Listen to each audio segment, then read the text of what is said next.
Here today because abortion is a human right, healthcare is a human right. We need to demand bans off our bodies. Just wanting to expose the truth, want to have some civil dialogue with the people if they so choose to have that exchange with us. Bans off our bodies was the theme of today's Planned Parenthood protest against what could be the overturning of Roe v. Wade. 10 TV's Ashley Bornanson was there and has this report.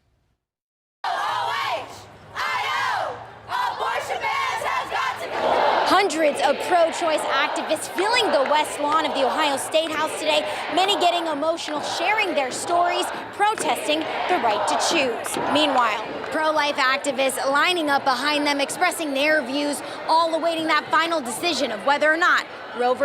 Wade gets overturned. Fund abortion! Fund abortion! Unfortunately, my mom has a lot of practice protesting this. Molly Willow and her 74-year-old mother were just two of the hundreds standing up, shedding tears and fighting for what they say is a fundamental female right.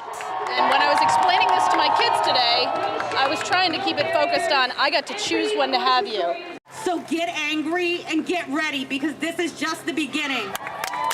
Ohio is an overwhelmingly pro-choice state. Ohioans support the right to abortion guaranteed by Roe, and therefore, when our rights are on the line, we turn out. Other supporters included medical professionals like Dr. Elise Berlin, a pediatrician in Columbus. We know that abortion is essential health care, and in particular, young people will be affected by bans on abortion. Anti-abortion rights activists stood behind the protesters carrying large images of unborn children, telling me the goal is to have peaceful conversations. Why not just words? Why photos?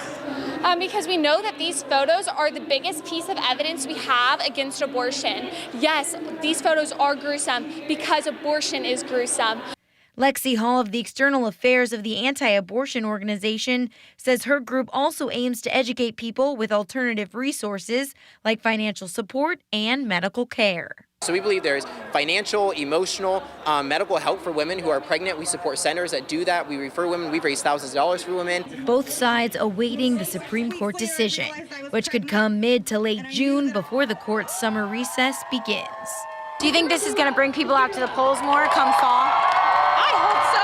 I mean, the cognitive dissonance of like, I don't like it, but I'm not going to vote, like that drives me crazy. Go vote. In Columbus, Ashley Bornanson, 10 TV News.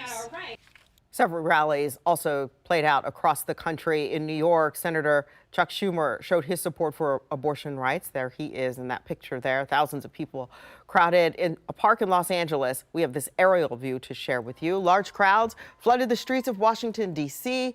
People there you see with their signs chatting support to stop the ban on their bodies. And as we know, all of the rallies took place today. They have ended peacefully, so we will continue to watch that.